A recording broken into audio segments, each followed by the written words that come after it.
that offered to or were willing to help me remember. I did manage to remember on my own, so I feel like I'm a big boy and I might get to go a couple more months without using the pins. I don't know. Sorry, just making fun of myself getting old. Anyways, let's get started. So I was telling the students earlier, we're a little behind. I did push back your dates for your homeworks on chapters 22 and 23 because of that. So make sure you check out those new dates. The modules within Canvas are still going to say the same old dates, but if you look in actual MyLab and Mastering, you'll see different dates for chapters 22 and 23, conceptual as well as homework. Make sure you meet those dates because I've given you more than enough time. And also don't wait till the last minute, because what's going to happen is probably 24 is going to be due on the same day as 23 is, because I pushed 23 so far back. And it'll feel like, oh God, I got 4 homework assignments due on the same day. When in fact, no, you got 4 homework assignments, one of which has been available for 3 weeks. So I just don't want to get y'all in that bind. Of course, a 0 on a homework is not going to kill you either. But not doing the homework, that could really harm you just because of how physics works. If you're not solving problems and banging your head against the wall trying to figure out how to solve a problem you can't find an answer to, then you're probably missing the learning experience. So one thing I mentioned also is I discovered almost no one looked at some of my YouTube videos that I thought were extremely important and expected a lot of people to look at. And because of that, you've gotten very little experience of using that integral formula for calculating charge distributions in the electric fields that are caused by them. So I'm going to work 2 problems that are really chapter 21 problems specifically so that we can use them and compare them to what we got in chapter 22, as well as in chapter 23, since I'm going to introduce voltage. I'll show you yet another way to do that. So I guess we'll go ahead and get started. I gave a Q&A time for questions and answers. Does anyone have any questions they'd like to ask before I get cramming on this? I do try to get here early, so if any of y'all can get here early, please do, and we can answer questions then too. But do you have any questions now? Okay, it looks pretty good. I'm happy.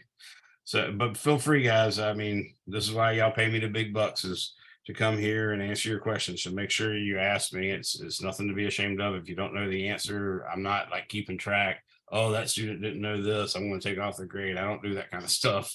Nobody should, actually, and I hope they don't. My job here is to teach you and help you succeed. So what I want to do right now is I'm going to turn on my document or turn on my iPad and share it with you. And I'm going to draw a physical problem. Specifically, I'm going to draw like a hula hoop of charge, and that hula hoop of charge is going to have a uniformly distributed charge all around it. What I'm going to do is I'm going to say the total charge on that hula hoop is, say, capital Q. Okay. And since it's uniformly distributed, what that means is if I cut, let's say, 1 inch of that hula hoop out and determine the charge on it, if I then take that charge and divide it by 1 inch, I'll get a number. If I then go and grab, say, a 3.87 inch chunk of that hula hoop, measure the charge on it, and divide that charge by 3.78 inches, I'll still get the same number. So that's really what that means. It means that charge per unit length that I call lambda is a constant. So let me start with sharing the screen with my iPad. Okay, let's see if that all works. Looks like it is. So you can now see my screen. I got fancy and put, in case anybody forgets, I put my YouTube channel up there so y'all can remember. So let's start off with just drawing a coordinate system. In this case, I'm going to draw my coordinate system black, and I'm going to make it sort of so that I can use cylindrical coordinates. Okay, so here's my z-axis. This will be my y-axis, and this will be my x-axis. So those are my coordinate axes. Obviously, I should probably move this guy just a little bit. Let's see if I even can.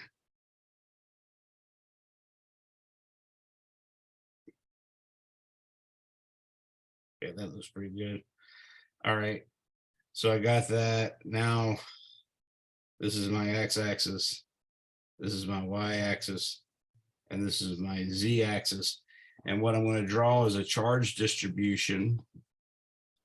And the charge distribution is going to look like this. Okay, that's supposed to be a hula hoop, if you will, of charge. And the hula hoop is really kind of thin. So when I say the radius is r, I mean the radius to the inside edge, the radius to the middle, and the radius to the outside edge are all essentially r. You don't have to worry too much about that because it's really, really, really going to be essentially infinitely thin. So that's what I'm shooting for here. Now I'm going to go back to my black marker and try to fix that. And it looks like I've had a couple of students try to come in now. Okay. So this is our chunk of charge. And what I would like to know is above the axis of symmetry, a distance z above, what exactly is the electric field there? That's the question. Okay.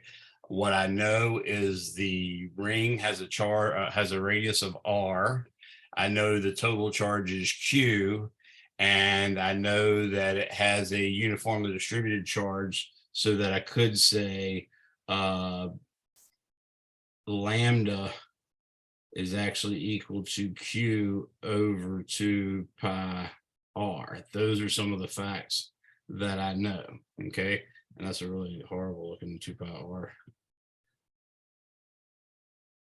Okay, so what I would like to do is use my formula, and my formula, remember, this is one that your textbook doesn't have, but I told you you are allowed to have it on your equation sheet, and it is basically a dq times rp minus rdq. Whoa.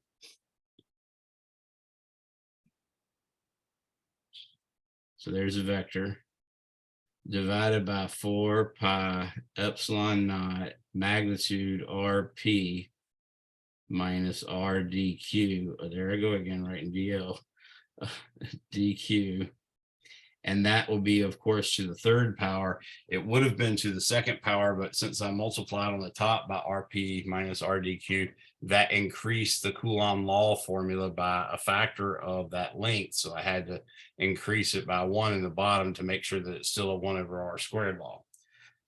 So that's the actual calculus version of how to calculate what we need. Now, as you can tell from this formula, we need some things. We need dq. So one thing we need is dq. Another thing we need is rp. Another thing we need is rdq. And then, of course, once we have those, we need to do subtractions of them, find the magnitudes, all that good stuff. All of that stuff has to be done, but it's not that big a deal. So what I'm going to do is just one by one pick them off. So for starters, I don't normally like writing it this way, but one of the things that's often done is you'll say lambda is dq over dl, sigma is dq over dA, and rho is dq over dV. I don't like doing it that way. I prefer to write it this way. So I'm going to take the time and write it again. Q, which equals the integral of dq, is either equal to integral lambda dl or integral sigma dA or integral rho dV. So that's what I like you to think in terms of what is dq. dq is almost always going to be lambda dl, and lambda can be a constant like it is in this case, but it could also be a function of z or r or theta or whatever. Same thing with sigma. That's a charge per unit area. Could be a constant. If it's uniformly distributed charge, then it is a constant, but The main thing is it has units of coulombs per square meter, and the same thing with the rho, which would in fact have units of coulombs per cubic meter. So that's what all those are about. So now I'm going to take my nice little blue arrow and I'm going to draw the vector dq, or excuse me, draw the vector rp. So rp, remember, is the vector that points from your origin, wherever you decided that to be, to the point at which we wish to know the electric field. So that's this vector right here. That is r sub p. Now I'm also going to draw basically a dq, and the way I'm going to draw a dq is I'm going to use my coordinate system, and I'm going to go out here and angle theta using polar coordinates. If you're just looking at the xy plane, if you're looking at the xyz coordinate system, then you'd see this is cylindrical coordinates. But basically I went in the counterclockwise direction from the positive x-axis and amount theta. Now I'm going to go an additional amount delta theta, or d theta. So this little quantity right here is d theta. And what I'm going to do is I'm going to say that this little bit right here, that is my dq. And my dq is, of course, lambda times, notice the length of that black line from the origin to the actual ring is r. So this is going to be r dq. Does everybody understand how that worked out?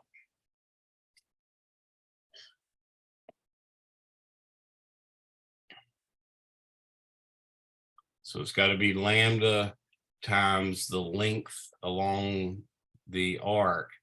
And we know from trigonometry that S is equal to R times theta. In this case, the theta just happened to be a d theta, and the R happened to be the radius of the hoop.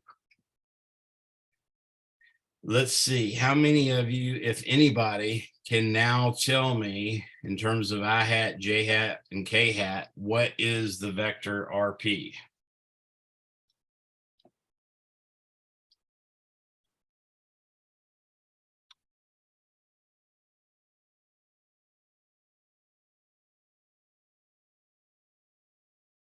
Notice that is go it ahead. Z hat or K hat? There you go. Is it Z K hat? Excellent. Good job. That's exactly what RP is. It's Z units long. It has to point in the K hat direction, i.e. parallel to the positive Z axis. So you're absolutely right. Now, the other vector we need is RDQ. And really, the left line and the right line are infinitesimally close. So it doesn't matter where I draw them. But this vector right here is R dq. Can anybody tell me what R dq should be? Might be a little more complicated because you might have to use some trigonometry to get the y component and the x component.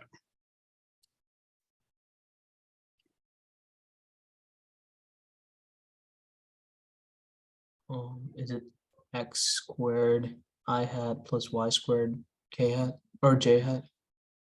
That works to get the magnitude, absolutely. Okay, so yeah, you're thinking right, but there's an easier way in some sense to get the x. The x is just going to be, remember the hypotenuse of this triangle that's laying in the xy plane, the hypotenuse is r. So all I got to write is r cosine theta I hat for the x component and r sine theta J hat for the y component. So you're thinking along the right lines. You were just thinking in terms of magnitude more so than the trig functions, but that's it. And in fact, if you take away that r, excuse me, and that should be a big R, by the way. Let me fix that real quick.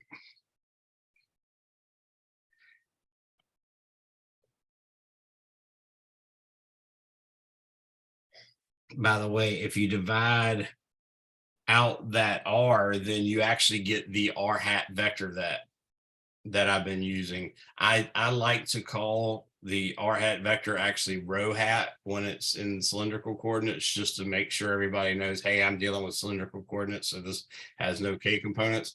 But that's literally what that vector is. That'll come in handy sometime. So now we've got RP, we've got DQ, we've got RDQ. All we really need, according to the formula now, is the difference of RP and DQ and then the magnitude of that. So RP minus RDQ is just going to be ZK hat minus R cosine theta I hat minus R sine theta J hat. And you're got to be thinking, oh God, this is the worst thing ever. Okay, but it really isn't. It's not that big a deal. Now remember what RP minus RDQ is. RP minus RDQ, according to basic algebra rules, A minus B is defined to be A plus the opposite of B. So if I just turned DQ, the R sub DQ vector around and put the head at the origin instead of where it is, you'd see that the RP minus RDQ just goes from the ring's edge where the RDQ is right now to the RP. And I'll draw that in green just to make it a little easier. Actually, I'll draw it in yellow. Well, yellow is probably not going to show up on this. I'll draw it in this freaky orange. So that vector right there, that guy is RP minus R DQ. And I gotta hate that color. It's baby poop yellow. Anyways, so everybody sees that.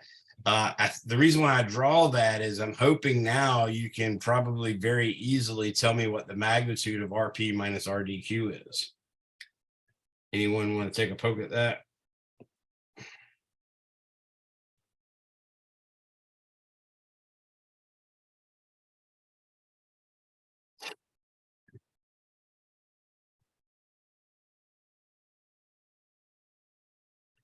One thing I'll help you with, RP is parallel to the z-axis and RDQ is in the XY plane, which means it's perpendicular to RP. So if you know the length of RDQ, and you know the length of RP, you can use Pythagorean theorem to figure out the length of RP minus RDQ.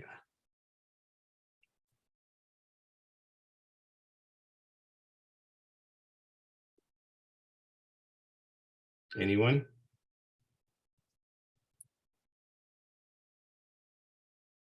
That's okay. People normally don't get it. It's not a big deal. It's R squared plus Z squared, square root. If you realize, for starters, the Pythagorean theorem also works in 3 dimensions. So x minus x1 squared plus y minus y1 squared plus z minus z1 squared. Take the square root of all that. That's actually the distance in 3 dimensions. So this 3-dimensional works. But with this one, you can see when you do that, 2 of the terms are going to have a common r, and that r can be factored out, and you end up getting sine squared plus cosine squared, which is just 1. So that's what happened there. So now I can write that my integral, and I'm going to change color here and say solution. I'm liking green lately. I don't know why. So the solution is E is equal to, now I know I've got some constants. For instance, I have DQ up there, and DQ is in fact going to be lambda times R. So I'm going to put the lambda times the R out front. I know I'm going to have a 4 pi epsilon naught, so I'm going to put that up front too. And now I'm going to have the integral of d theta over R squared plus Z squared. And here's a mistake I made earlier. I forgot to cube that, but it's to the 3/2 power.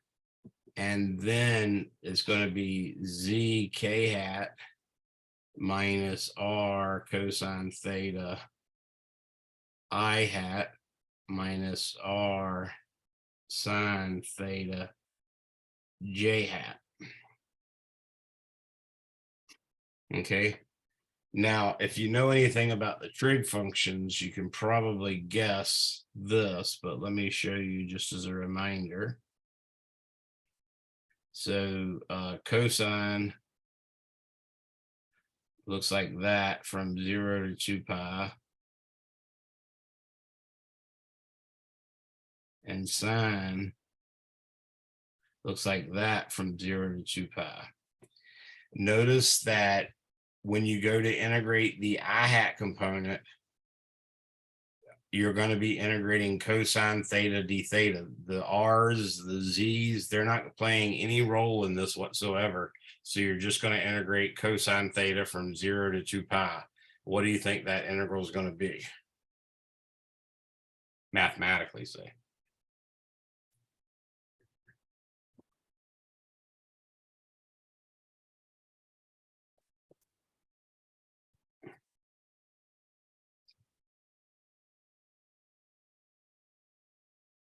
All right, by the symmetry of it, you can probably tell that this little half right here, this little quarter right here, is identical to this little quarter, and they're both positive.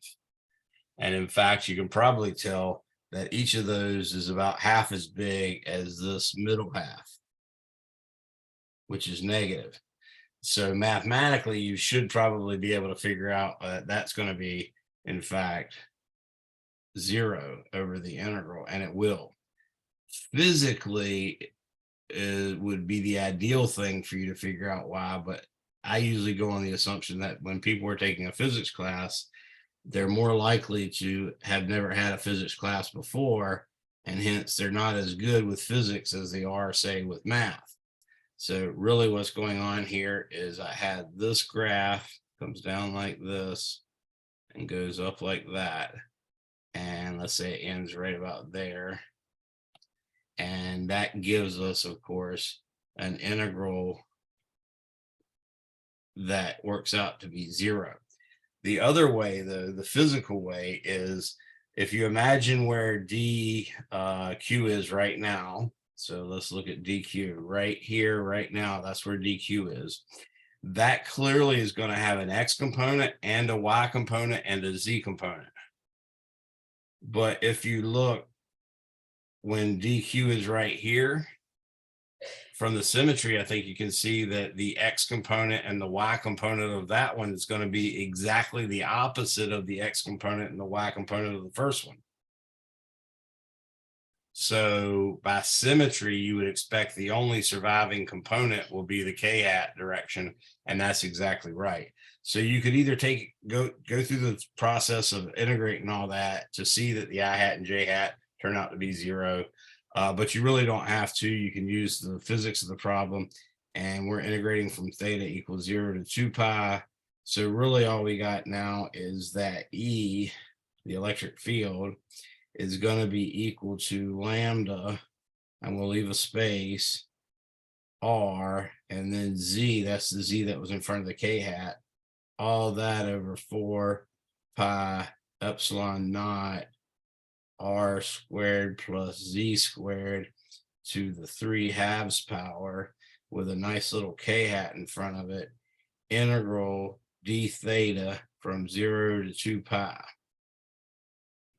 So I think you can see that E is going to be equal to the integral d theta from 0 to 2 pi is clearly 2 pi.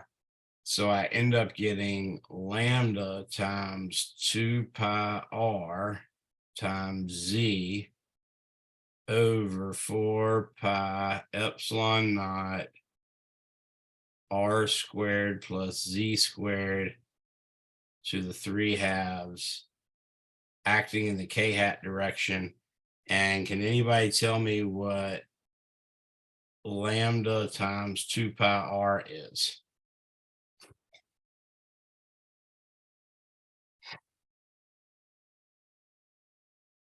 Q. That's exactly right. That's Q. So we can say this is our answer, or we can say E is equal to QZ over 4 pi epsilon naught r squared plus z squared to the 3/2 power k hat. And both are absolutely correct, except the second version is what I pretended they gave me the symbols in. Okay, so that's another quote unquote integral problem you can do using Coulomb's law to figure out an actual electric field distribution. Does anybody have any questions on that? Where Yeah. it says right after where it says solution, how did you get the lambda r over 4 pi epsilon naught? Okay, so right up here, I said dq is equal to lambda RD theta. And our formula was, notice the dq right here, up at the top, right under the word younger. So when I plugged in dq is equal to lambda RD theta, I went ahead and pulled the lambda r out in front and just left the d theta there. Does that make sense? Okay.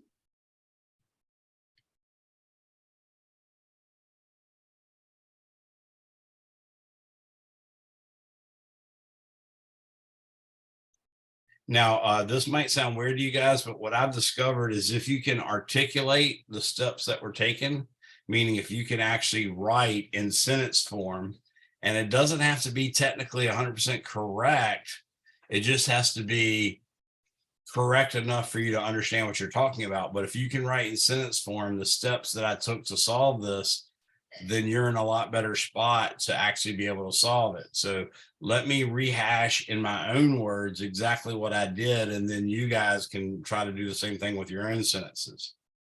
So what I did was I have worked out a formula for Coulomb's law for the electric field that gives me not only the magnitude, but the actual vector direction.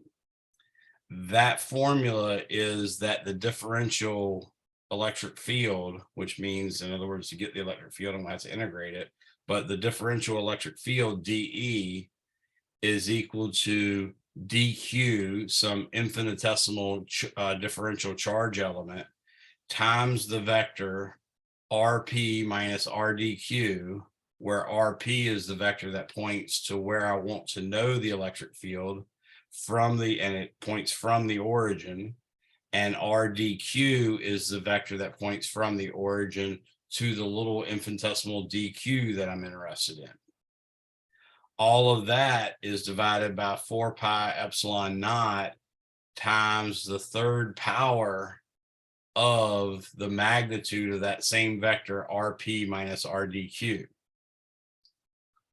Now that I have that formula, the first thing I try to do is usually find dq. That means I'm either going to use lambda dl or sigma dA or rho dV. Then I'm going to find rp, the vector that points from the origin to where I want to know the electric field. And then I'm going to find rdq, which is the vector that points from the origin to my differential charge element. Then I'm going to subtract rdq from rdp and get the magnitude of that as well, so that I can cube it and put it in the bottom. Once I've got that integral set up, in all honesty, you've done all the physics correct. And you deserve somewhere between 92 and 100% of the credit for that problem once you get that part. Okay. So that first green line where it says lambda r over 4 pi epsilon naught integral 0 to 2 pi, blah, blah, blah. If you wrote that down, and I was actually grading this not in a multiple choice type scenario, but looking at your work, I couldn't justify taking it away any more than 2 to 5 points or something like that. So that's the way I saw it. Hopefully those sentences will help you. You can always go back and listen to them. We're only 20 minutes into the, or actually we started at 5:20, so we're 30 minutes into the class. So if you scroll forward 30 minutes, you'll get to the sentence part and you can copy that down and then try to make your own sentence. To be honest with you, that's really what you need. So any questions on that before I move along?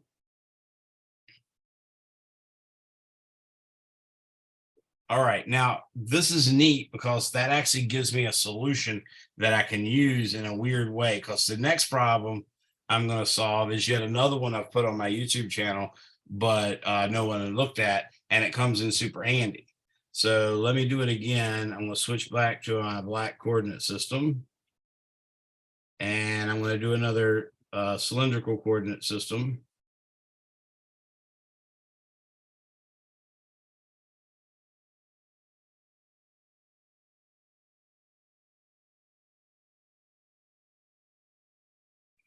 Okay. This is going to be my x-axis again, y-axis again, z-axis again. That's going to be up a distance z, and it's going to look a lot like the problem I just did, except now it's going to be a flat disk. That turned out horrible. I hate it already. Okay, except now it's going to be a flat disk instead of a ring. Okay, that doesn't look too terrible, so I'll go with it, even though my OCD is really biting me here. Ah.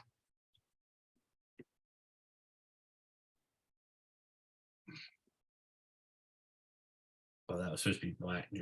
Okay. So what I have is a circular disc that ostensibly has been saved on, I didn't center it very well, and now I'm trying to pick it up and it won't let me pick it up because it's a jerk. So anyway, it's supposed to be centered on the z-axis, which would be really nice. And I'm sorry, I can't help myself. I'm doing this. Let's see if I can do it this way.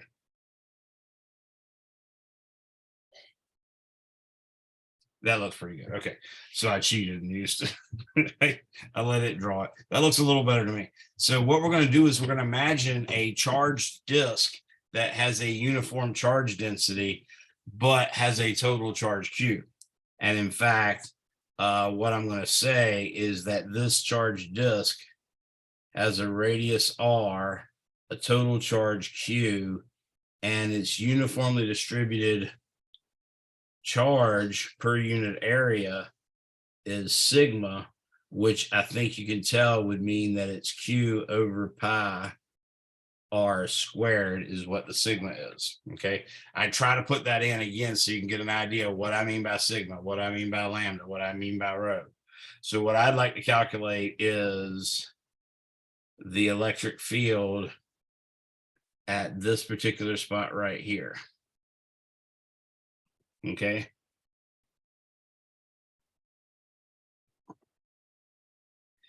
Now, in this case, you can see some troubles. There might be a way to do it with a single integral, but to be honest with you, a double integral would be a lot better because I could just use cylindrical coordinates, and I would maybe take something like, let's say, this line right here and this line right here, and then I'd break it up into this little piece. And what you'd see is this little arc right here would be a distance RD theta, and this little arc right here would be a distance dr. So my differential area element would be RD theta, and then all I'd have to do is do a double integral, and it would work out nice, and I wouldn't have to worry about my integrand being finite. But your class 242 physics does not require you to have gotten far enough to have double integrals. So we've always got to use plates and washers and shells and stuff like that. So we're not going to do it. But what I can do is I can imagine breaking this circular disc up into concentric circular rings like the one I just had, and give them a radius little r and add them up. In other words, calculate the electric field due to one of those and then sum them up. Okay, so now I'm not going to be using that formula that I made up with the dq and the rp minus rdq. I'm going to make up something from whole cloth. Okay, so what I have here in this little blue is that's going to be my dq, and in principle my dq is going to be sigma times my differential area element. Now, if you remember from calculus, that would have normally been 2 pi r dr. I'm going to show you that it is 2 pi r dr, but I'm going to let you hopefully understand exactly why it is. If you actually were to say cut this little ring right there where the y-axis cuts it, what you would actually get is a shape that would look like this. It would have this part right here whose length is 2 pi r, and then it would have a little triangle like that, and this length right here would be 2 pi r plus dr,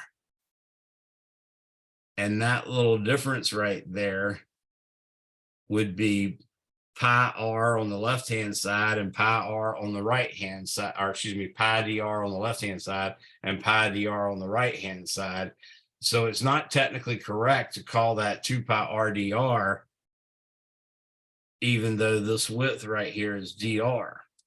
If you really wanted to know what it is, dA is actually, it's a circular disc.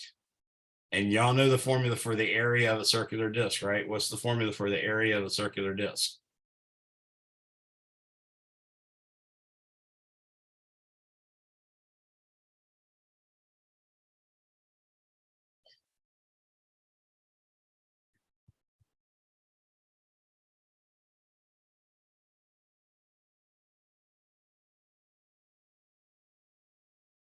Circular disc, what's the surface area?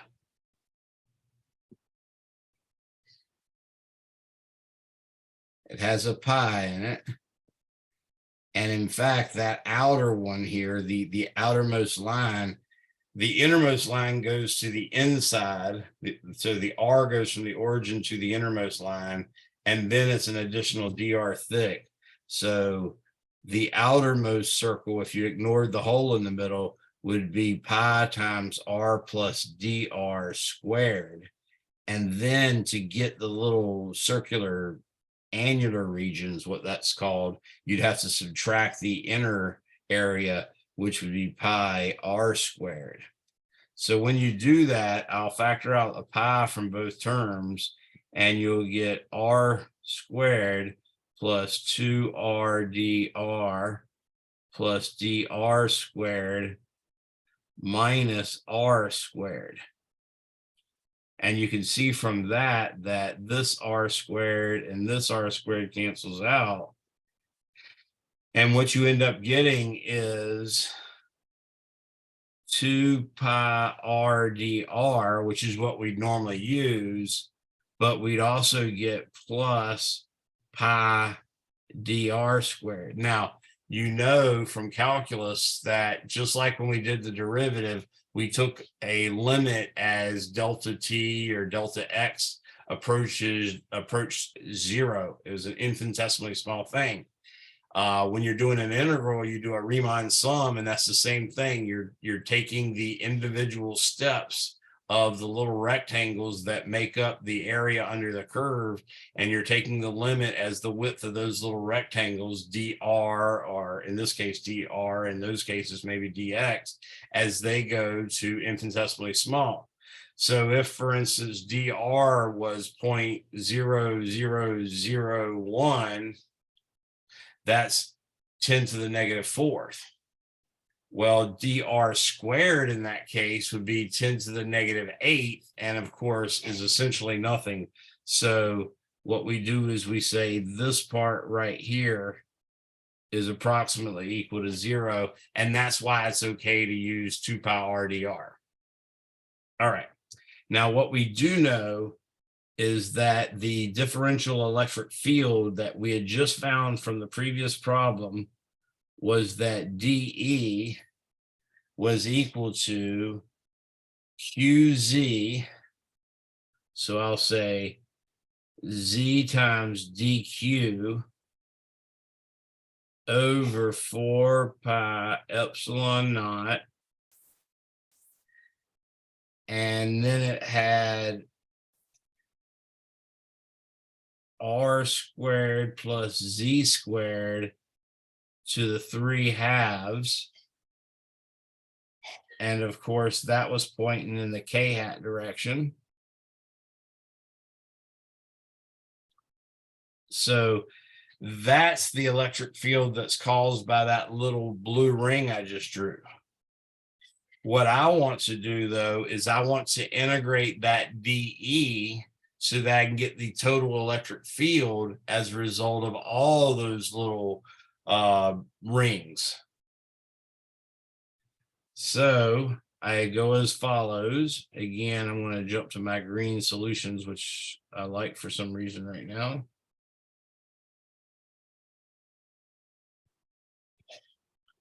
E is equal to the integral of DE, which equals, I'm going to write everything out and then I'll pull out stuff in front so I don't make it such a pain in the butt like I did last time. I'll say Z is right here. Notice I already decided that DQ was in fact sigma dA, and I already computed that dA was 2 pi RDR. So I'm going to put my sigma right here, and then I'm going to say 2 pi RDR, and all that represents my DQ.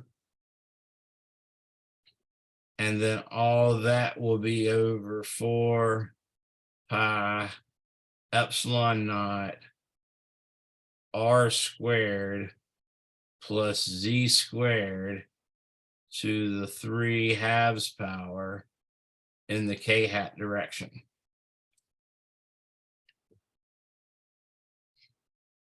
Okay.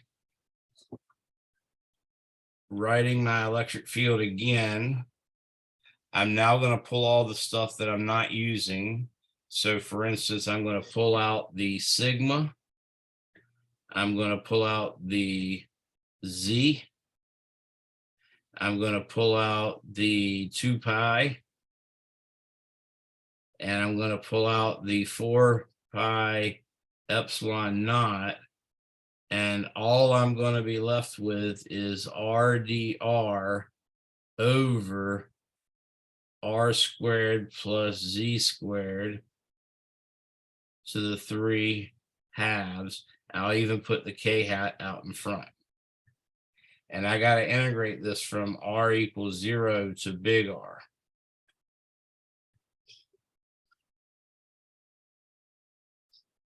Anybody get lost on that? Y'all see what I've done there?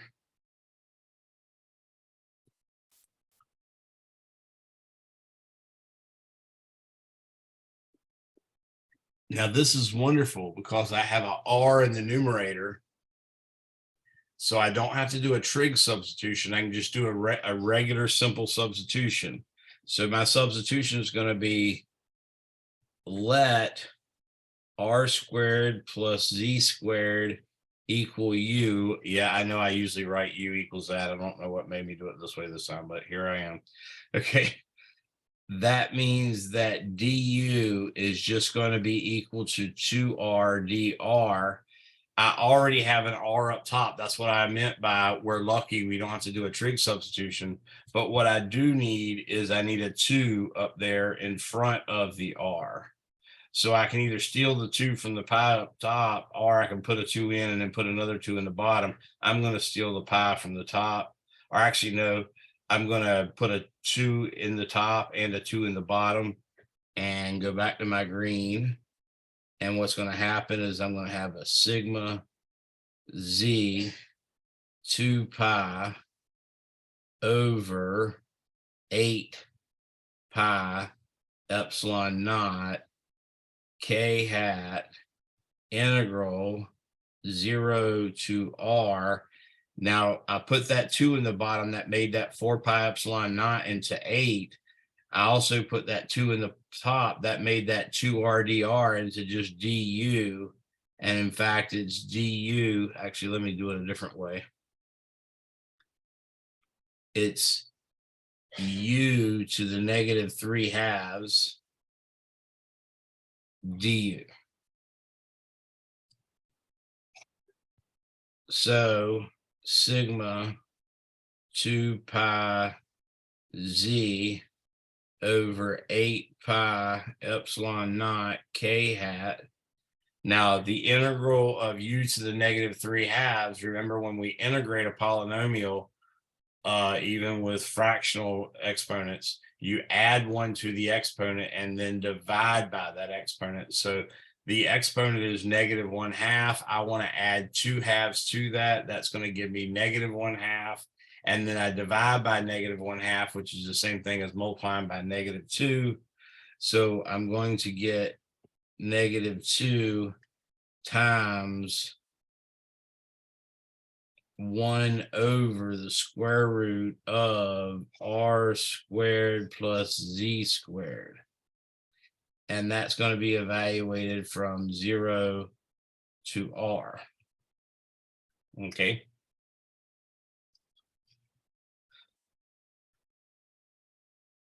So now I've got a buttload of 2s and 4s and all sorts of crap laying around there. I'm going to ultimately want to put it in terms of probably q instead of sigma, but either way, we'll just actually, I think I will keep it in terms of sigma. So if you notice now, I'll get a negative 2 times 2 pi. That's a 4 pi with a negative. So it'll be negative sigma 4 pi over 8 pi becomes just a plain 2 epsilon naught in the bottom. So I got a negative sigma epsilon naught times z times k hat. And now if I evaluate, that's supposed to be a lowercase r. I don't know why I wrote a big R. Let's fix that real quick. You go away. Lowercase r. Okay. So when I evaluate it at big R, I get 1 over the square root of big R squared plus z squared, which God made that awful small, didn't I? Okay.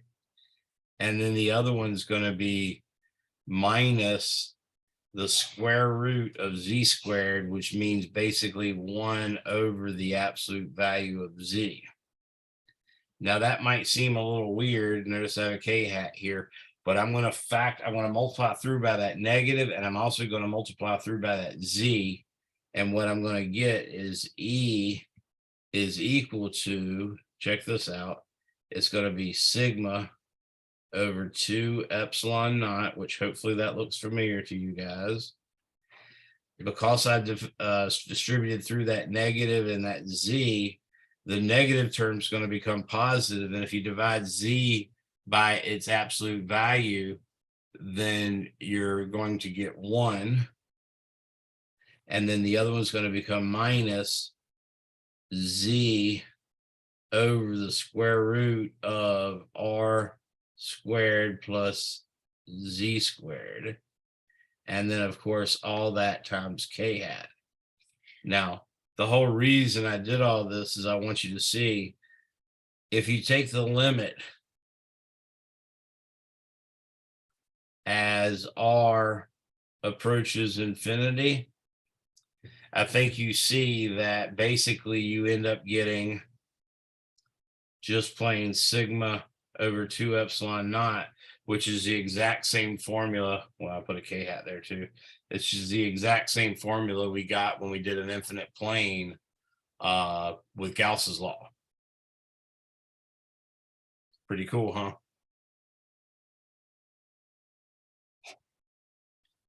Any questions on that?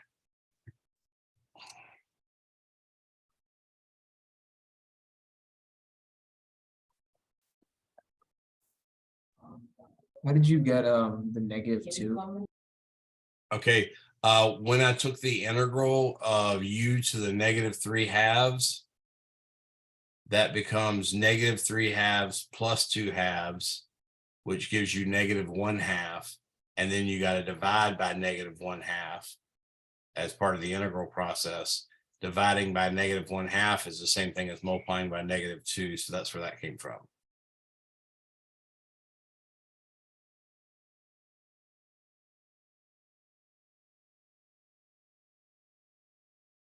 Okay.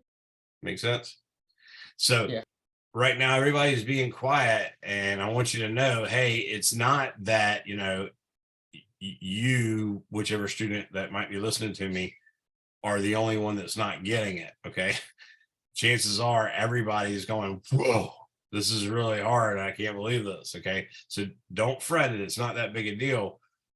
It's just a new thing you got to conquer. So what I recommend is go back, look at that very first problem I did in chapter 21 with an integral.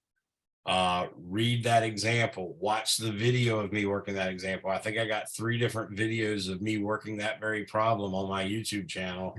Each time I, explain it slightly differently. You've got your notes. You've also got the way the author does it. Look at all those different ways and then try to close your book and solve it. If you can't, when you get to a dead point, stop, look at the example, try to make sense of it, see what you did wrong, see what you did right, see if you need to start over, do it again. It just comes with time. It just takes a little practice. So if you're feeling scared right now that I'm blowing you away, a lot of people are probably feeling the same thing, and I don't want you to get all freaked out about that.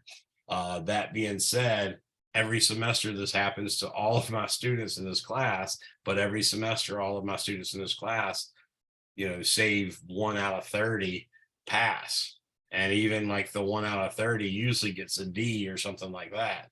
So you guys can definitely do this. We just you need to make sure you get time to get help from me, other people, make study groups. There's almost always 1 or 2 people in the class that really are getting it. And it helps them to teach you, and it helps you to get help from them. And inevitably, some point, what you're doing might be something that you understand and they don't. So you'll help. So other than that, just make sure you ask me questions, folks. Y'all are paying tuition. At least someone's paying tuition for some reason for something you did great or you're going to do great later. So by all means, take advantage of it and get my help. Does anybody have any questions on how we did these 2 problems? Okay. Well, I'm going to now take a break and introduce you to a neat new kind of paradigm where, just like we did in mechanics, we worked first with kinematics, and we got these nice little equations that told us, hey, if I know the acceleration, the initial position, and the initial velocity, I can use these nice little equations that will tell me exactly where the particle is at any time later, assuming none of the conditions change. And that's kinematics. And you didn't have to understand anything about what made the object accelerate. You didn't have to understand anything that about what made the object get up to that initial velocity. All you needed to know was that stuff. Then we studied Newton's laws of motion, which was his first law, second law, and third law. And that gave us a way to understand, how do we get an object up to an initial velocity, and how do we give that object an acceleration? And if it's going to keep on accelerating, how do we make that happen? That was the dynamics portion of mechanics, and it all involved vectors. And that was cool. We learned vectors. We learned second derivatives and how to do 1, 2, and 3-dimensional vectors and all this cool stuff. But then all of a sudden I said, wait a second, there's a new way we can do this, and it doesn't involve vectors. You're not going to easily find the exact same things, but you can find these other things that can ultimately lead to them. So for instance, it was really hard in the new way to find out how long it took for something to fall down an incline or slide down an incline. And it wasn't easy to figure out what the object's acceleration was, but it was very easy to find its initial velocity or its final velocity or its max height. And we didn't have to use vectors. That technique, anybody recall what that was? What were we studying where we got to leave vectors alone for a little while?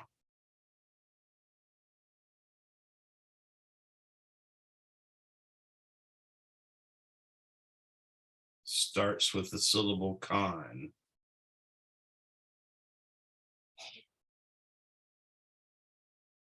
Constants? Starts with the first two syllables, conserve. It was something constant. You're right about that. Remember conservation of energy? So by introducing 1/2 mv squared as the energy of motion, kinetic energy, and mgh as the potential energy or the energy something has as a result of its position, at least close to the surface of the earth, we were able to get final and initial velocities, and we could do some legwork to figure out what the acceleration was. And then we could, if we knew the mass, we could, use that to figure out what the force would have to be. So there's a lot of extra work to get that kind of crap out or to get time out or something. But in principle, we could do it. Well, the same thing happens here. We've now been working with these god-awful vectors. We started off with the force vector for Coulomb's law, which was, Q1, Q2 over 4 pi epsilon naught r squared, which gave a magnitude of a vector quantity that acted along a line from the center of mass of center of charge of Q1 to the center of charge of Q2, and that made it all vectors. And then we made it a little simpler by imagining that space was had an aura in it caused by the existence of one charge, and then another charge would meander into that aura and be affected. And that was our electric field. But again, it was a stupid vector. So everywhere in space, we had to put a x hat, y hat, j hat, or at least a vector in magnitude. Well, we now have a way we can do the same stuff, but because Coulomb's law is a conservative force, just like gravity is, it exists, or there exists a scalar potential, and that scalar potential we're going to call voltage.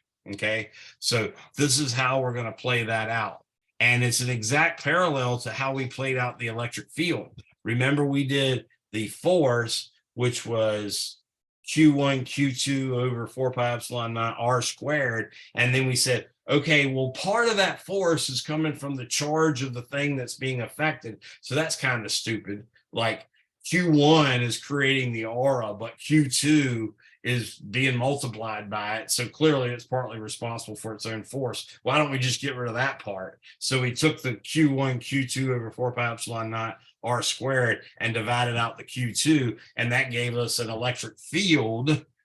And all we have to do to find out what the force is multiply by what charge you're going to put in there. Well, we're going to do the same thing. We're going to say, okay, well, we've got a potential energy here, but that potential energy is partly due to the fact that you just put electron in there.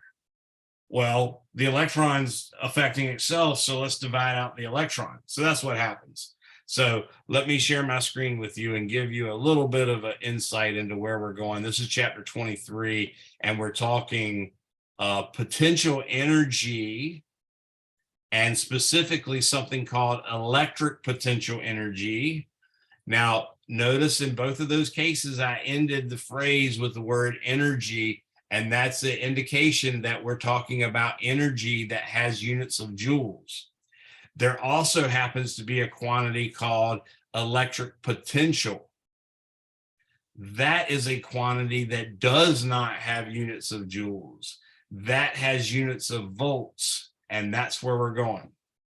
So what we learned from conservation of energy, in some sense, was that work done by a conservative force was in fact equal to the negative of the change in potential energy. Okay, so I always use the example of it's kind of a cruel example people use sort of in talking about evolution and stuff like that. But if you walk up in the middle of Indiana in a wide open, and I say Indiana, you could probably do the same thing for Nebraska and parts of Kansas and whatever, but but where it's just flat everywhere and you don't see anybody for miles, and you get to this fence post and you see a poor turtle sitting on its belly on the fence post, you know the turtle didn't get there on his own, someone else did it.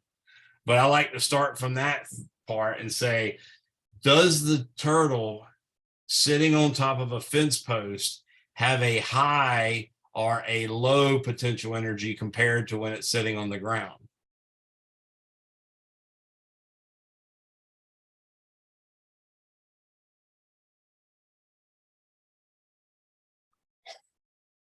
Does the turtle, when it's sitting on the top of the fence post, Higher. yes, it has a high potential. It does not like being there. It's kind of scared. In fact, it's probably scared of heights and don't like the whole scenario. And the fact that its legs can't reach the fence post to knock it off is a good thing and a bad thing. So if the turtle were to safely fall from the top of the pole down to the ground, then their final potential energy would be lower or higher than their initial.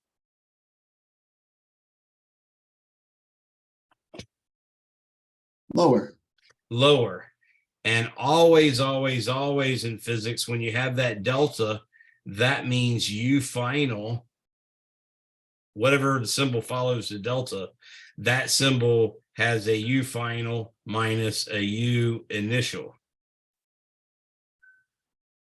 So in the case of the turtle, I almost switched to a frog for a second there, might have done it already. But in the case of the turtle,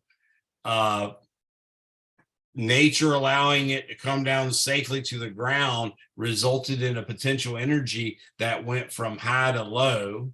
So you take a low number and you subtract from it a high number and you get a negative. But then according to the equation I wrote up there, you multiply that by a negative and that gives you a positive. And that's exactly what you expect, because gravity is what pulled the turtle down, and gravity was acting from up to down. In other words, gravity was pulling down and that happened to be the same direction the turtle went. So the work was positive. That's the key point, and that's what you got to always think. Work is positive when the force points in the same direction as the motion. Okay. Now we're going to soup that up a little bit.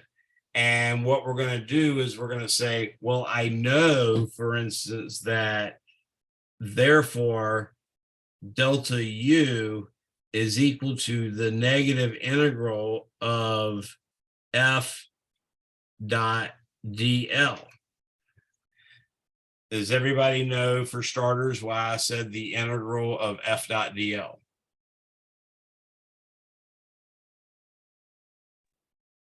Because that's W. Go ahead.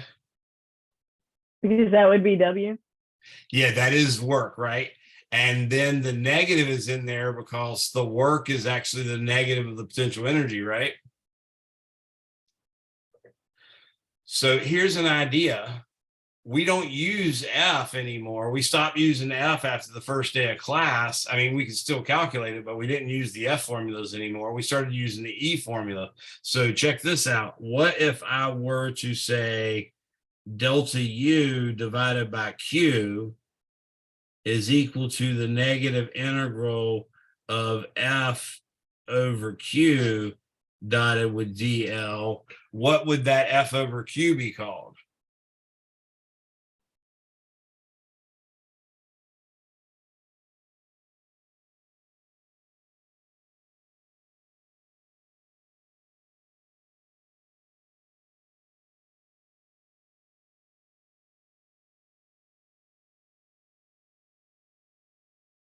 When did we ever divide an electric force by a charge?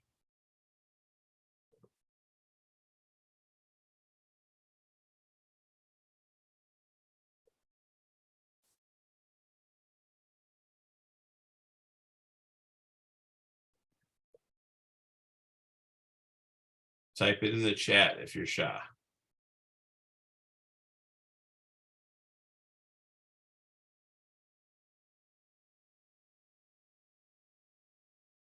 Okay, remember when we had force, we had Q1, which you sort of pretended was causing the aura, and then Q2, which was experiencing the aura, and then we divided it by 4 pi epsilon naught r squared. That was the force. We then said, well, heck, Q2 is actually contributing to its own force, so let's divide that out. And that allowed us to find the aura. So when I divide out a charge from a force, I get the electric field. And in fact, what I got now is the change in voltage. So I'm using a V now instead of a U, which is defined to be V final minus V initial, which you can also write as VB minus VA, is equal to the negative integral of E dot DL. Okay.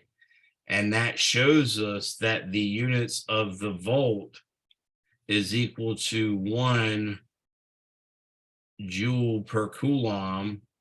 And that happens to be defined to be 1 volt.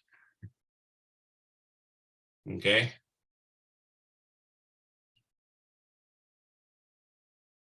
So now what I've introduced is a scalar potential. It's called the electric potential.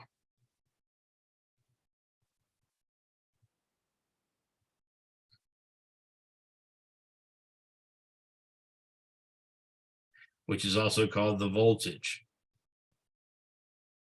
And it's measured in volts. We also had U, which is a potential energy of some sort.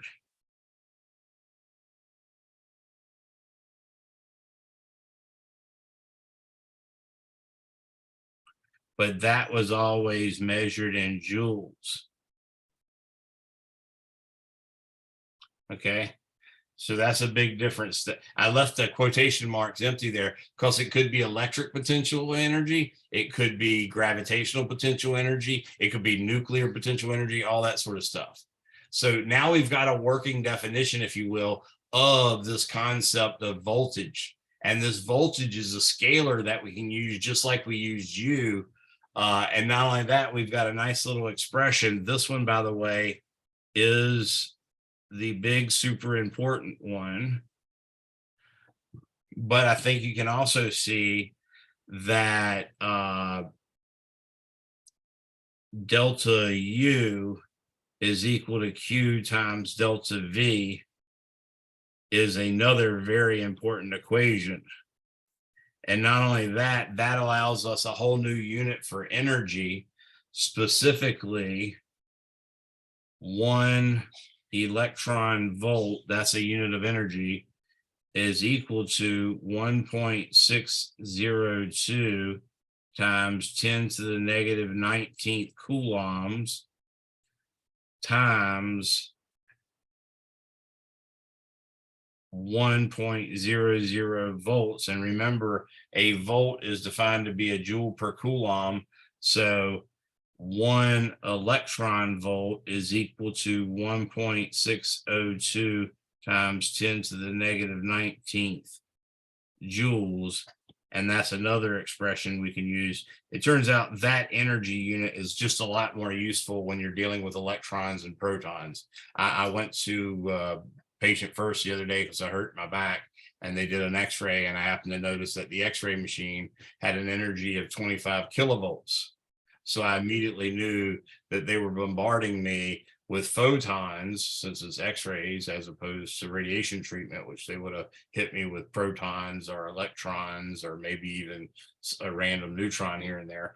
I knew they were hitting me with photons whose energy was 25 kilo electron volts. Okay, so neat stuff like that. Now, let me show you how to use this. The key thing about this first box in the red that I put up there, this is actually a line integral. Okay, and in probably 99 out of 100 cases, that don't matter at all. But guess what? The one time you need A to get your A for the course, that time it's probably going to matter. I'm going to say this is a line integral. Okay. That means just like the surface integral we did the other day, you've got to take that integrand, which in this case is E and DL, and you've got to take any variables that are in there and set them equal to something that is common to the line you're following. So let me show you. What we're going to do right now is I'm going to draw yet another coordinate system. And in this coordinate system, I am going to put a sphere of radius r centered on the coordinate system, like so. I try to move it over so it looks somewhat centered. Okay. And this has a radius I'll call R0, and it has a charge I'll call Q. And what I'm going to do is I'm going to imagine way out here at infinity, that's where I'm at.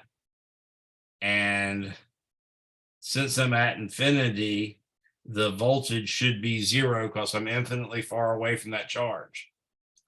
What I would like to do is find out what is my change in voltage, delta V equals question mark from R approaching infinity to R going to R0. So as we learn, delta V, which equals V final minus V initial, is equal to the integral from R being infinity up to R equals R0. I know the formula for the electric field of a sphere, or at least a spherically distributed charge distribution. That electric field is in fact Q over 4 pi epsilon naught r squared, and it points in the spherical coordinate direction r hat. Does everybody get what I'm doing right now? Okay, so what I'm going to do is I'm going to follow a path, which I'll make nice and blue. I'm going to follow a path. Now it's coming from infinity, so I got to pretend like I covered a lot more distance than I really did. And I'm going to stop right here on that surface. And I'm actually going along a radial line, so it'll make it easier. I don't really have to do that. I could go along any line I want to and then turn and all this stuff. But at each point, I'm going to have to take a dot product of my tangent vector along that path and the electric field along that path, and all those things that are perpendicular to it are just going to disappear. Now, here's the key about line integrals. Yes, I have to make sure the integrand is evaluated on the path along which we're integrating, but I have to choose either the DL vector or the range of integration. I have to choose which one of those is going to indicate the direction I'm going. The other one will just automatically have to be put in a positive coordinate direction. So for instance, in this case, I'm going the opposite direction of r hat. So I either need to integrate from r equals infinity to 0, and then my DL would just be dr r hat because that's the positive coordinate direction. Or I can say my DL is negative dr r hat. And then I would say I'm integrating from r equals r0 to infinity because that's the positive coordinate direction. So write that sentence down in some way you can remember it, because I swear it almost never is a problem, but the one time it is, you will waste hour upon hour trying to figure out why you got the wrong answer. So notice I already marked my range of integration as R infinity to R0. So I have chosen the limits of integration to show direction. I chose limits of integration to show direction.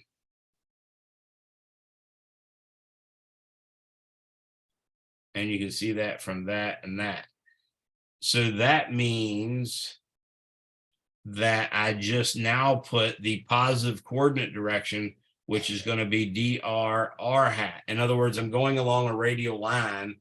That's why it's parallel to r hat, but technically it's anti-parallel, but I took care of that by putting the range of integration in the proper order. So this integral is going to become q over 4 pi epsilon naught, because they're not going to play any role in the integral, times the integral of dr over r squared times r hat dot r hat. And I guess you all know what r hat dot r hat is. 1. Yep. And that allows me to draw my cute little owl face. Look like a little owl. Looks the same way whether it's an R hat, a J hat, or anything. Well, anyways, that's what I'm doing. Okay. So I'm going to go from infinity to R0. And of course, delta V, which is V at R0 minus V at infinity, is equal to the integral of dr over r squared is the same thing as the integral of r to the -2. So I add 1 to it, I get -1. So it'll be 1 over r. And then I got to divide by -1. So I'm going to get negative q over 4 pi epsilon naught 1 over r. And I got to evaluate that from infinity to R0, which is negative q over 4 pi epsilon naught. Now I get 1 over R0 minus the way we deal with with infinities in our integral symbol is we take the limit as r approaches infinity of 1 over r. So I think you see that we actually get, did I do that in the right order? Yes, I think I did. So I integrate from here to there. That should be a distance R0. Oh, duh. Anybody notice anything wrong about my formula? I wrote it right there. I wrote a negative, but I never put the negative in. So let me put it in now as a red negative, because it's the scarlet red negative, because Mr. Younger is such a heinous human being to have forgotten it. Not that I would say Hester Prynne was necessarily heinous, but anyways, that's what I'm going to do. Okay, so that's why my sign was coming out. So we see the limit of 1 over r as r approaches infinity. That's just going to go to 0. Of course, that gives us ultimately that delta V, which equals V at R0 minus V at infinity, is equal to Q over 4 pi epsilon naught R0. And that's our final answer. I heard somebody say something. So, question?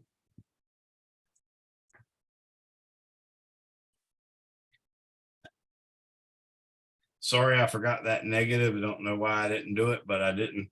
So anyways, it was fairly clean other than leaving off that negative. I hate myself for doing it. I'm very sad now. Bad things are going to happen to me, so on and so forth. Anybody have any questions on all that? or any of that stuff? Okay, so what I want you to understand now is that what we just did was introduce a new way to work physics problems that aren't vector related. So when we do problems like, hey, there's 4 charges, 1 at each corner of a square. What is the electric field at the center? Or what is the net force acting on the top left corner?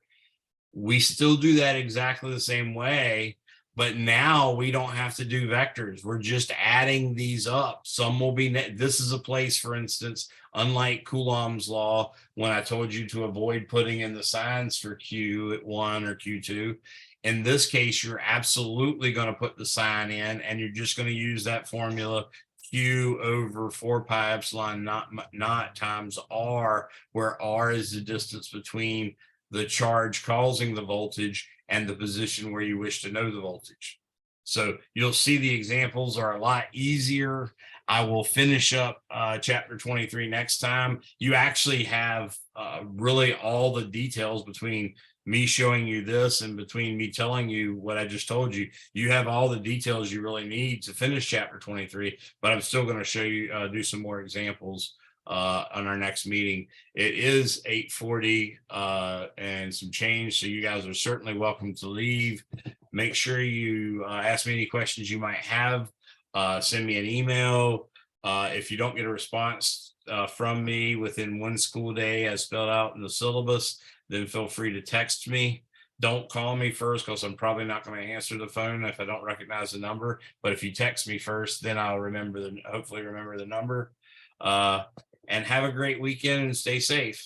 I will wait for the last person to leave, and see you guys and ladies and men and boys. Puella, pueri, discipula, discipuli. Ethan, do you have any questions, or Joseph or Famata? Do you have time to work out 2 more problems similar to the ones that you just completed? Probably, yeah. Do you have a lab you're going to miss if that happens? Because I can make a Zoom meeting with you later and do it later so you don't miss lab. No, I'm not gonna miss lab tonight. Okay. So yeah, what kind of problem you want me to work?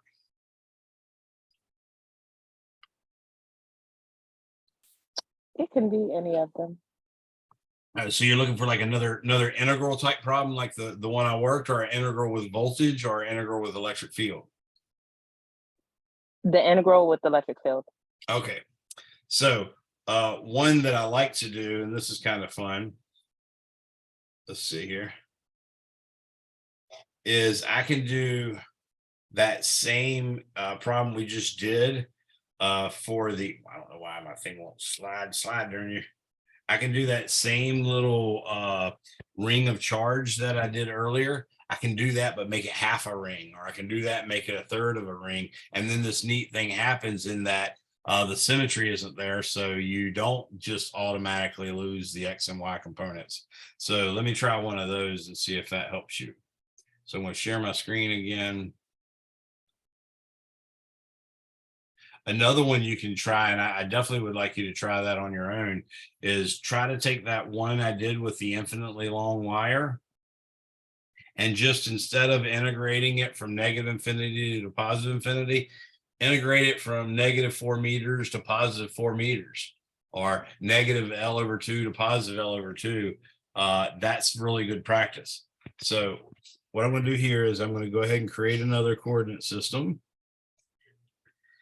And it'll be like this, and this, and this, like so. And I'm going to see if it lets me pick up this thing, which is, there it is. I hate it when it does that. Okay, so now in this case, I am going to not do a complete circular ring. I'm going to do a half circular ring. Whoa, Let me do that.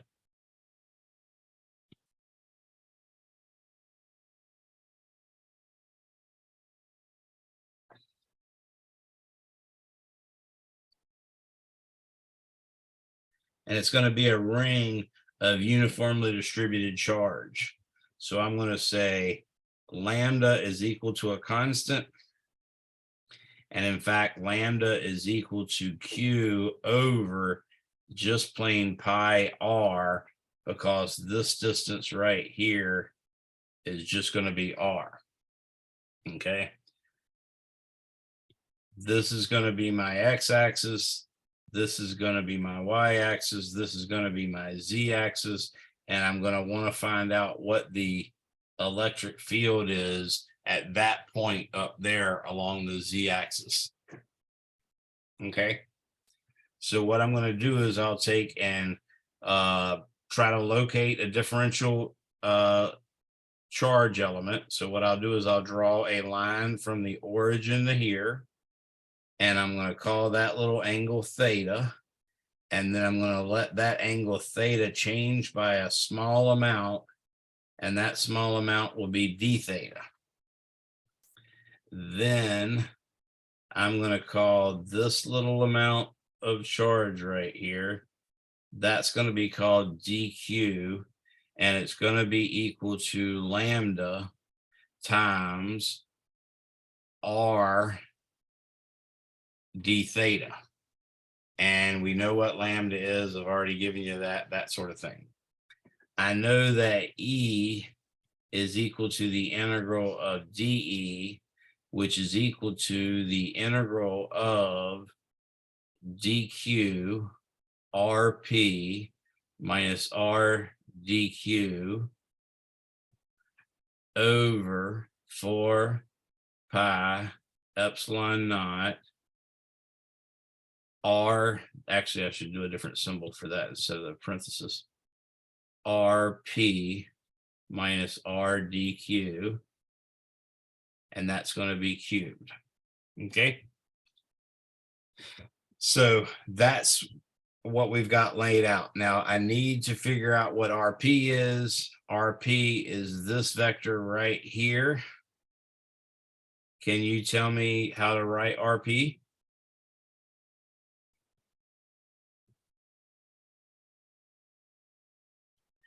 Either one of you?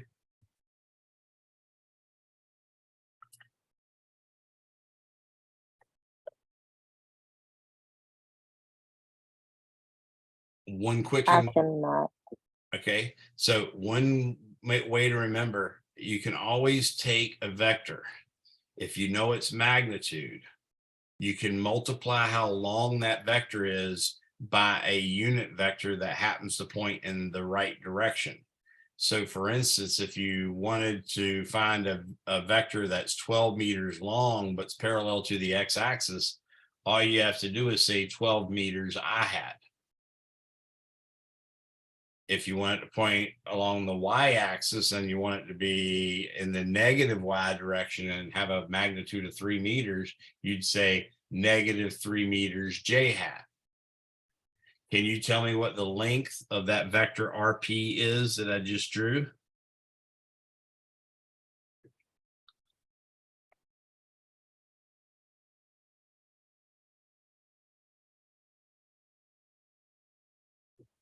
Notice that It little would be hat. Z, right?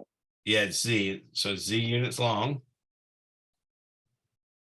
So now what do you think the vector is? I bet you got it now.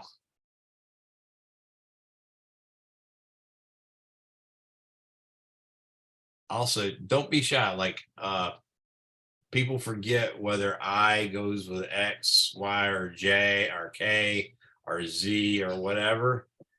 If that ever becomes an issue, just call it X hat. Or call it Z hat. Okay, but it should be K hat, right? Exactly. And Z hat's perfectly acceptable. It's not frowned upon or anything. So if you forget K hat, just call it Z hat and everybody will know exactly what you're talking about. But yeah, so you got it now. You got Z times K hat. Perfect. Now I also got a vector that points from the origin to my little DQ. And that's that little blue vector I drew just there. Okay. Now, you know how big this ring is. So can you guess how long that vector is?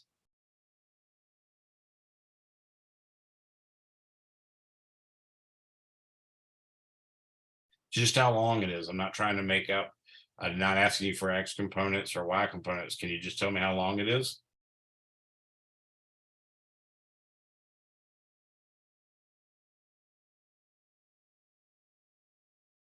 I would expect it to be the radius of that Exactly. circle, but That's exactly, okay. you're exactly right. That's exactly what it is. The length is R. Now, if you imagine, let me draw this in a slightly different color to help you. Let's imagine, let's use this putrid green color. If I made a right triangle right here and here, could you tell me, given that the hypotenuse are, could you tell me how long this thing was? That little part of the vector? By the way, this is the right angle. Yeah, using the Pythagorean theorem, or well, it actually looks like it would be the same length as R. Okay, it looks close to the same length of R, but remember, R is the hypotenuse of that right triangle. How about this? Can you use a trig function to relate R to that little, you see the double-headed green arrow that I drew? That's the length of the X component of RDQ. Can you use a trig function to tell me how long that is?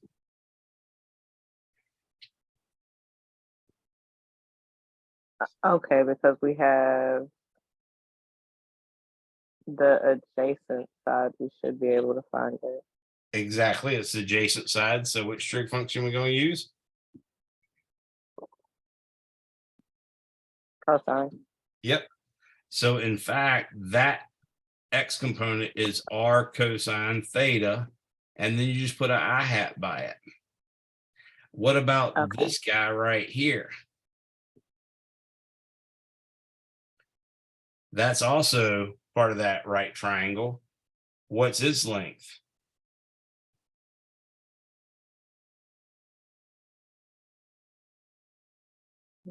That's so we have the blue side. We need the, it would be sine theta j hat. Yep, R sine theta times j hat. And again, feel free to use X hat and Y hat. That's fine. So you've managed to get RDQ, right? So a lot of it's just about seeing in 3D and knowing exactly what I'm talking about. And that's perfectly good. No problems with that. It might stump you because you know the length of that vectors are, but check this out. If I actually, and I don't have to do this part at all, so I'm going to do it in green just so you'll know. But the magnitude of RDQ is equal to the square root of R cosine theta squared plus R sine theta squared. You see that they have a common factor of R. So I could call this R squared times cosine squared theta plus sine squared theta. Of course, the square root of R is just R, but what is sine squared plus cosine squared?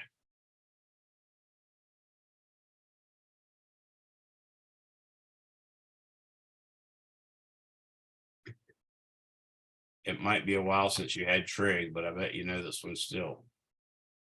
I feel like I do. So let me say it a different way. Sine squared plus cosine squared equals.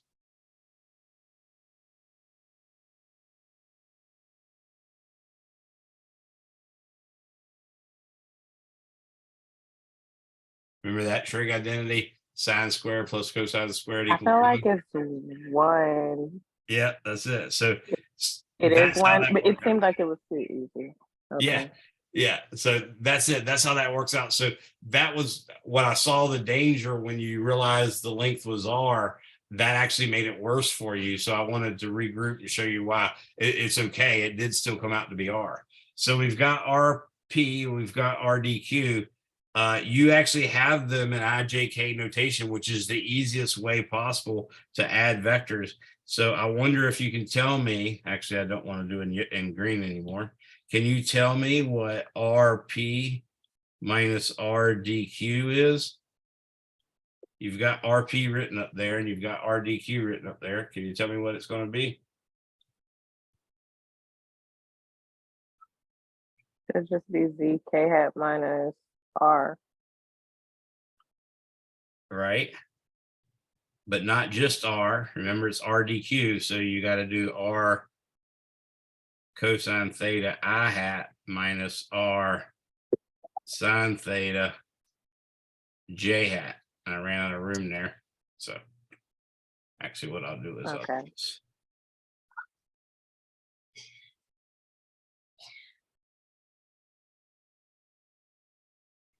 And now I'll put this back on my crazy green. Whoa. Let's put that back on my crazy green.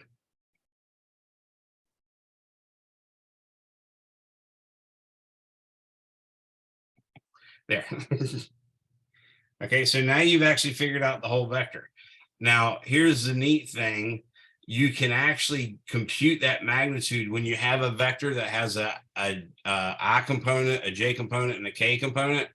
All you have to do is square all three of those and take the square root, or add them together and take the square root, and that actually works. So I'm going to do it this way this time, but then I'm going to point out how you really didn't have to do it. It's not that hard. So again, well, actually, I'll keep the green here.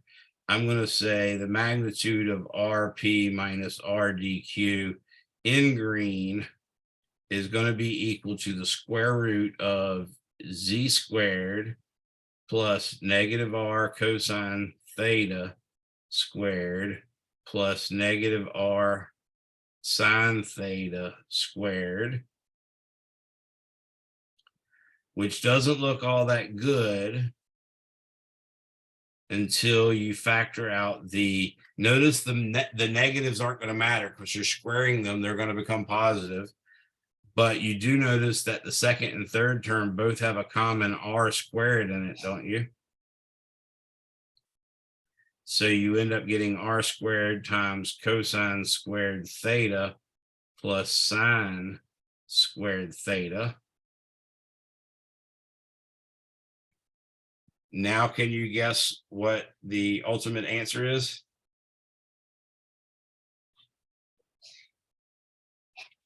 Z plus R. Yep, Z squared plus R squared. I'll write it in the other way though, R squared plus Z squared.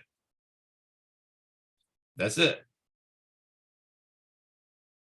Now we're ready to put all this stuff in the formula. And at this point, once you put it into the formula, you've done, like I said, 98 to 100% of the problem. You've done all the physics right. So that's the time that you get to pat yourself on the back. So E is equal to the integral of, I've got to write down what my dq is. I found out my dq was lambda times r times d theta. I've got to write what my rp minus rdq is. I know that z k hat minus r cosine theta I hat minus r sine theta j hat. All that was on my numerator. And then I also have 4 pi epsilon naught times r squared plus z squared. Now, in this case, remember, the formula is actually cubed, and I've got a square root. So the cube of a square root means the 3/2 power.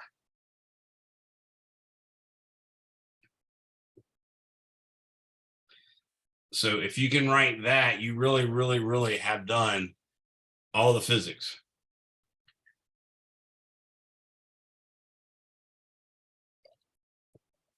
Now, in this case, we're actually going to integrate from theta equals 0 to pi, though. So it's not going to be quite so nice and simple. In fact, we will have a y component, but we will not have a x component. And we'll see that in a second. So let's divide it up. For starters, I'm going to say this is equal to pulling out all the constants that don't matter. I'm going to pull out the lambda, the r, and the 4 pi epsilon naught. I'm pulling that out in front. And then I'm going to make a curly bracket. And I'm going to say I have an integral of zk hat over r squared plus z squared to the 3 halves minus an integral of r cosine theta d theta. Ooh, I left off the d theta on that other one. Let's fix that real quick.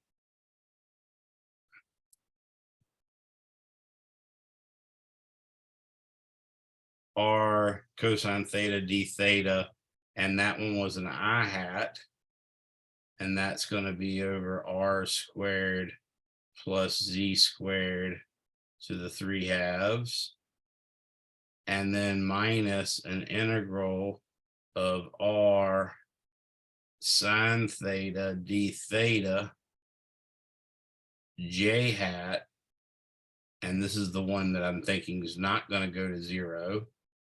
And that's r squared plus z squared to the 3 halves. And then I'm going to close up my curly brackets. The reason why I broke that up is now I can just do one integral at a time and ignore all that other crap. So let me do the first integral. I'm going to call this number 1, call this number 2, and call this number 3. So number 1, I don't even need the z, but I'll put it out in front. I have z times, and notice the r squared in the bottom doesn't matter either. So z over r squared plus z squared to the 3 halves integral d theta k hat 0 to pi. That part is just going to give me z over r squared plus z squared to the 3 halves power times pi times k hat. So that was number 1. And of course, I still have to multiply it by the lambda, the r, and the 4 pi epsilon naught that's out in front of the curly brackets up here. In other words, this stuff. But I've got that. Now, number 2, I can pull out the r over r squared plus z squared to the 3 halves, and basically, and the I hat. And now I've got the integral of cosine theta d theta from 0 to pi. Let's look at our cosine function real quick. Cosine looks like this. There's pi. There's 2 pi. Do you see that when you do pi, this area right here is positive, but it's exactly the same in size as this area right here, which is negative. So you can automatically tell that this will be 0. Or you can just realize that the derivative of sine is cosine. So the integral of cosine must be sine. So I'm going to get sine of pi minus the sine of 0. And that too is equal to 0.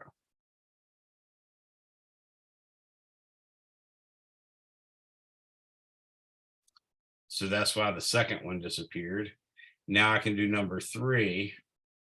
Number 3, I can pull out the r over r squared plus z squared to the 3/2. Now I'm going to, and I'll pull out the j hat too.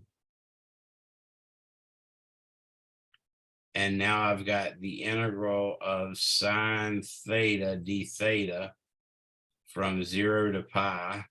Now, the derivative of sine is cosine, therefore the integral of cosine is sine. So this must be the integral of, or this should come out to the negative of cosine theta. So I'm going to get r over r squared plus z squared to the 3/2. And that's going to give me, I'll put a negative up here, and I do cosine of pi minus cosine of 0. Well, the cosine of pi is -1. And the cosine of 0 is 1. So I get -1 minus 1 would be -2 times negative. So this gives me 2r over r squared plus z squared to the 3/2 power. And then j hat. So now I've got all my integrals, and I have to multiply that 2r times pi lambda r over 4 pi epsilon naught, but that's basically it. I'm done.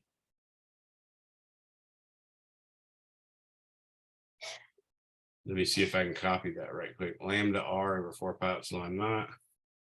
So lambda r over 4 pi epsilon naught.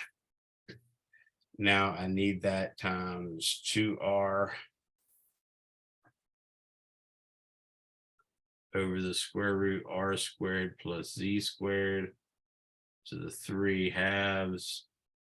And all this will be in the j hat direction. And that looks like I got everything. 2r over r squared plus z squared to the 3/2. I got a j hat. I got a lambda r over 4 pi epsilon naught. Oh, there was supposed to be a negative on it.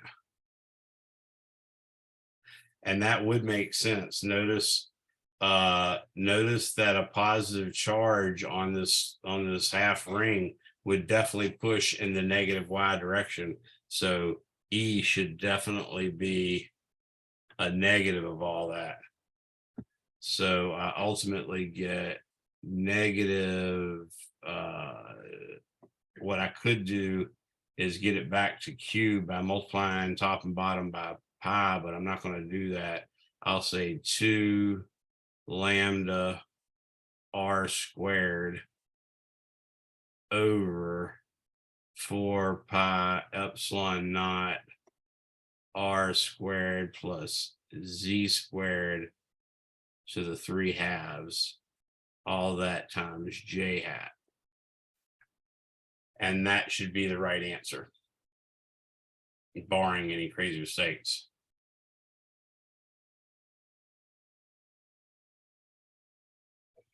Thank you.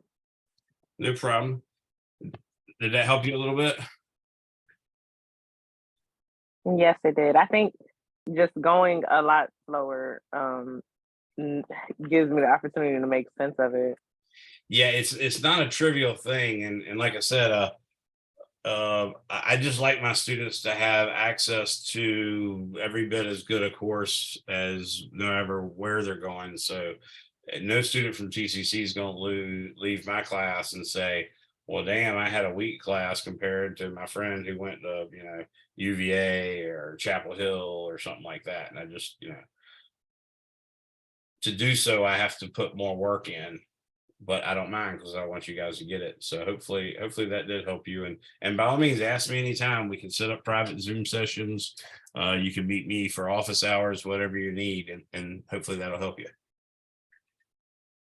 Okay, thank you. You're welcome. Have a Have good a good one. evening. Was it Famata? Yeah, that was who's It's talking. the meta. Okay, see you, Famata. Have a good day. Ethan, you still there? You too. Thank you. Yeah, I'm here. Did you have a question, or are you just enjoying the scenery? No. Well, the review was helpful. but I had a question about the test. Yes, The online test, right? right. The syllabus says it was like 2 days ago. Right. So I mentioned this in the last class. I'm probably not going to be able to put up the practice test until sometime tomorrow. And what'll happen is probably tomorrow, which is a Friday, I'll have the practice test available till Friday. And then Friday of next week, the actual test will open up, and I'll definitely give you at least till Sunday at midnight, but I'll probably give you till Wednesday at midnight. I always give at least a weekend to do an online test. Okay, sounds good. I just Okay. wanted to make sure I didn't miss anything. You I didn't. I'm just saw it and I cracking. kind of panicked. So Oh, and by the way, I did get a K component for this electric field. I just didn't write it down. So I'm going to put that next before I turn this video in. But thanks for sticking around. Have a good one. yeah, you too. Bye. Okay, so it seems that I've forgotten to put in my K-hat component, which I think I already worked out. Yes, I have a Z times pi times lambda R. That's it. So that was E sub Y, say. E sub Z was, I had a lambda R over 4 pi epsilon naught.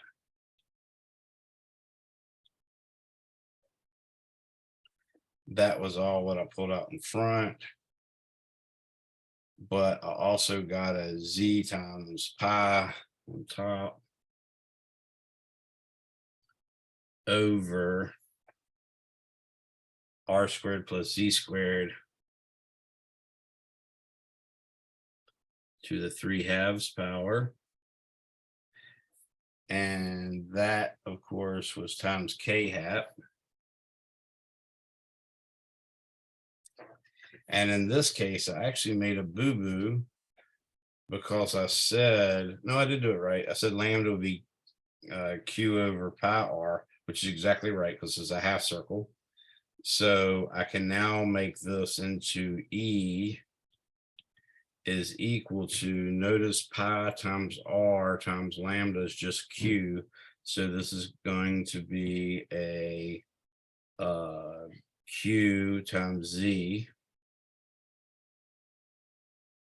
over 4 pi epsilon naught R squared plus Z squared to the 3/2 power, acting in the K hat direction, which you can tell is basically half the electric field that we had from the previous one.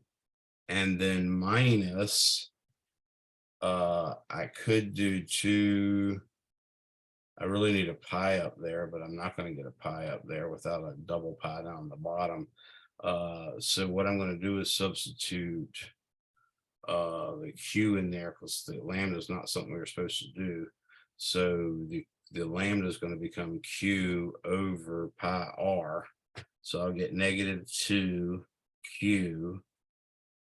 And one of the R's will cancel out because lambda is going to be Q over pi R. So that'll leave an R right here. And then instead of a single pi down here, I'll now have a 4 pi squared epsilon naught R squared plus Z squared to the 3/2. And that will be in the J hat direction. And as I said before, that negative is exactly what we expect because the entire half loop was on the right hand side, i.e. on the positive Y side of the coordinate system. So you'd expect those Y components to be pushing to the negative direction. So I suspect this should be correct, barring any, careless mistakes or whatever. That should be it. Hope that helps everyone, and sorry about it being so long. Have a good day.